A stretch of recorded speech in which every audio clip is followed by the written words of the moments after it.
Satu, dua, tiga. Halo, selamat malam semuanya. Nama saya Agnes Luna dan rekan saya ada Ayu Maisa. buat sekarang saya sama Ayu mau membicarakan beberapa topik gitu. Ya, gimana sih menurut lu? Sekarang kan remaja ada yang pacaran beda agama. Terus menurut pandangan lu sendiri itu kayak gimana? Kalau menurut pandangan gue ya, sebenarnya kalau pacaran beda agama, kalau menurut gue pribadi sebenarnya nggak apa-apa. Cuma kan kalau misalnya mau diiniin ke agama, sebenarnya kalau di agama pun juga ya nggak dilarang, kecuali kalau misalnya nikah beda agama, sebenarnya pun itu tuh nggak dilarang. Tapi kalau misalnya menurut hukum gereja Katolik itu yang basah gitu pernikahannya secara agama Katolik gitu. Cuma secara apa namanya, catatan sipil doang kayak gitu. Sebenarnya balik lagi ke pribadi masing-masing sih. Kayak kan kalau misalnya pacaran beda agama berarti kan apa, kayak aturan ibadahnya juga beda. Jadi nggak bisa ke gereja bareng, atau kayak nggak bisa buka puasa bareng. Jadi kan nggak enak ya, nggak enak gitu. Okay.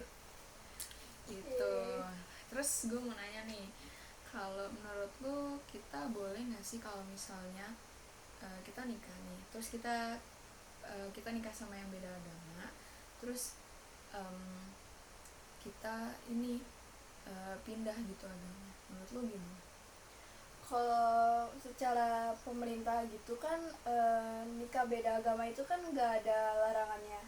Tapi kalau menurut agama itu suatu yang sangat banget dilarang kan. Iya betul. Eh, Ya itu juga tergantung dari masing-masing pasangan, antara di cewek ini atau cowok ini, siapa dia yang mau bakal pindah agama. Terus kemudian juga kayak dari orang tuanya juga tuh disetujuin atau enggaknya. Kan belum tentu eh, dia yang mau nikah tapi ortunya juga kan nggak ngelarang gitu kan.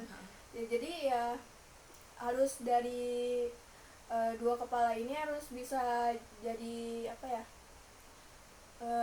Harus diskusi gitu ya, harus diskusi lagi. Terus kalaupun nggak bisa, pasti harus ada satu gitu yang ngalah ya. Ya harus kayak Ya kan? mau nerima aja gitu. Iya, maksudnya mau nggak mau, kalaupun maksudnya mau nih sama pasangan ini, berarti kan harus ada satu yang ngalah. Iya gitu. Pun kalau misalnya nggak mau sama-sama ngalah, ya udah secara agama Ya nggak bisa. ya nggak bisa, berarti nyari lagi yang lain. Iya. Oke. Terus apa lagi? Oh, oh ya, kan gue penasaran nih, menurut lu boleh nggak sih kalau gue nih sebagai orang Katolik, boleh nggak sih kalau misalnya kita ikut puasanya orang Islam gitu? Kalau menurut lu gimana? Kalau menurut gua boleh aja sebenarnya, cuman ya tergantung dianya ini kan eh, nggak terlalu di agama dianjurin banget kan ya.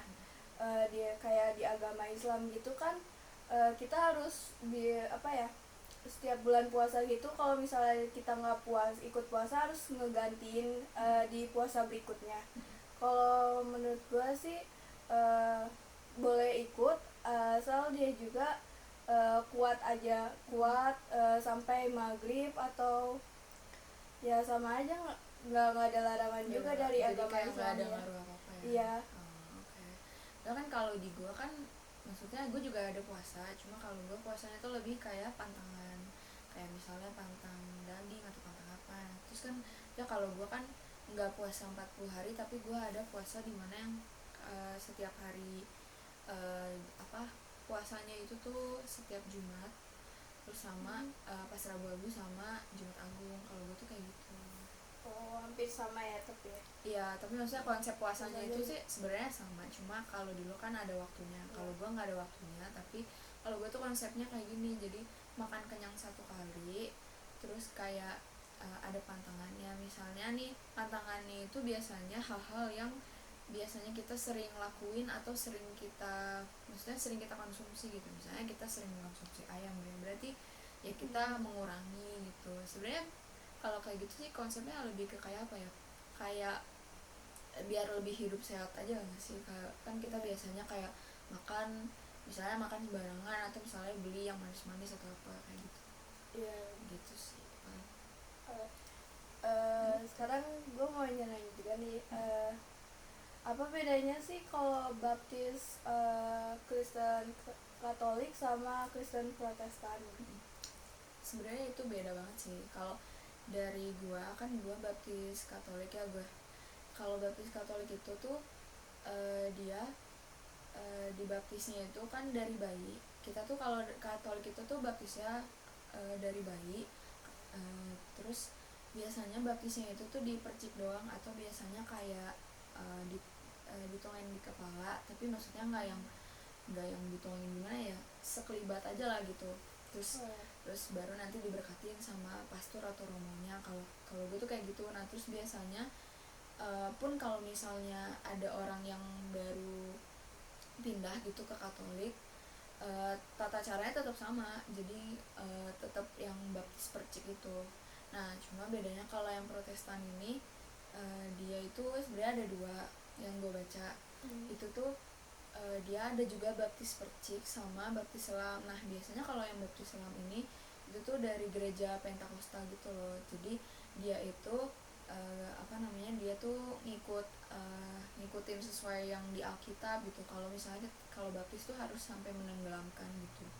Nah terus biasanya kalau yang di Protestan itu tuh dia baptisnya di atas umur 12 tahun ke atas, itu tuh baru bisa ikut baptis selam. Nah tapi kalau misalnya kayak masih anak-anak nih, itu kayak cuma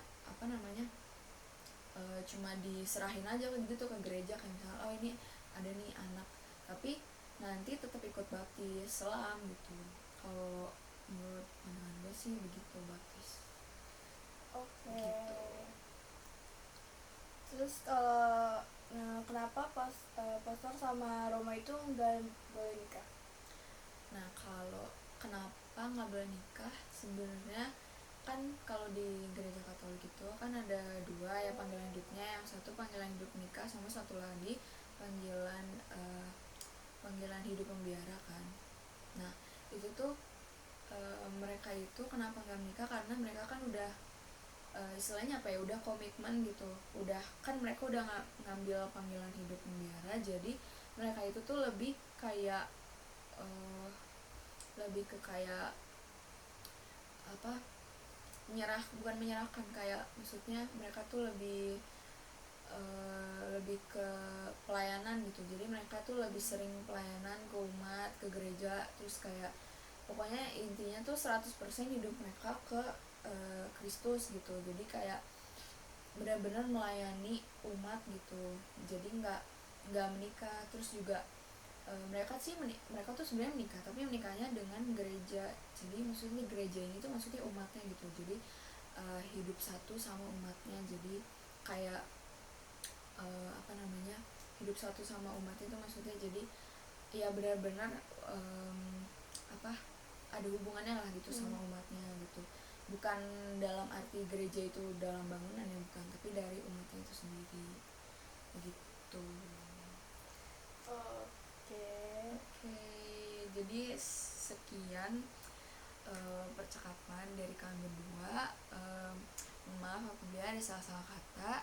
Terima kasih, selamat malam.